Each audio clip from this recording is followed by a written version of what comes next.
میرے حضور نے فرمایا جو محنت کر کے پہنچ جائے، تبلیغ کرے، محنت کرے، قرآن پڑھے، حدیث پڑھے، بچوں کو پڑھائے، محنت کر کے پہنچ جائے، اللہ کا ولی بن جائے، اللہ کا دوست بن جائے، اس شخص کے لیے میرے نبی نے فرمایا ان کے لیے اللہ کے پاس 2 حصے اجر کے ہیں، کفلان من الاجر، اجر کے 2 حصے ہیں، 2 ان کے لیے نصیب ہے جو پہنچ جاتا ہے۔ میرے حضور فرماتے جو اگر پہنچتا نہیں لیکن طلب کرتا ہے، کوشش کرتا ہے، جدوجہد کرتا ہے، لیکن قسمت کی بات ہے پہنچتا نہیں، میرے حضور نے فرمایا فَإِن لَّمْ يُدْرِكْهُ، اگر وہ پہنچتا نہیں، میرے حضور نے فرمایا فَلَهُ كِفْلٌ مِّنَ الْأَجْرِ، اس کے لیے 1 حصہ اجر ہے۔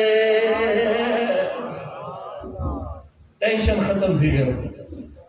اگر ہم اس راستے میں ولی اللہ بن جاتے ہیں تو رب کے پاس 2 حصے ہیں، اگر ولی اللہ نہیں بن جاتے، اگر ولی اللہ کی خادم بن جاتے ہیں، اگر کوشش کو نہیں چھوڑتے، کوشش کرتے ہیں، میرے حضور فرماتے ہیں اس شخص کے لیے 1 حصہ ہے، پہنچنے والے کے لیے 2 حصہ، نہ پہنچنے والے کے لیے 1 حصہ۔ اب واضح اس حدیث سے معلوم ہوا کہ طلب کو چھوڑنا نہیں۔ کیوں؟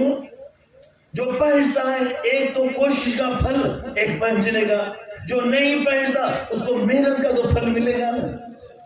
جو پہنچ جاتا ہے، کامیاب ہو جاتا ہے، ولی اللہ بن جاتا ہے، اس کے لیے 2 حصے اجر کے، اور جو نہیں پہنچتا لیکن اس کے لیے 1 حصہ ہے۔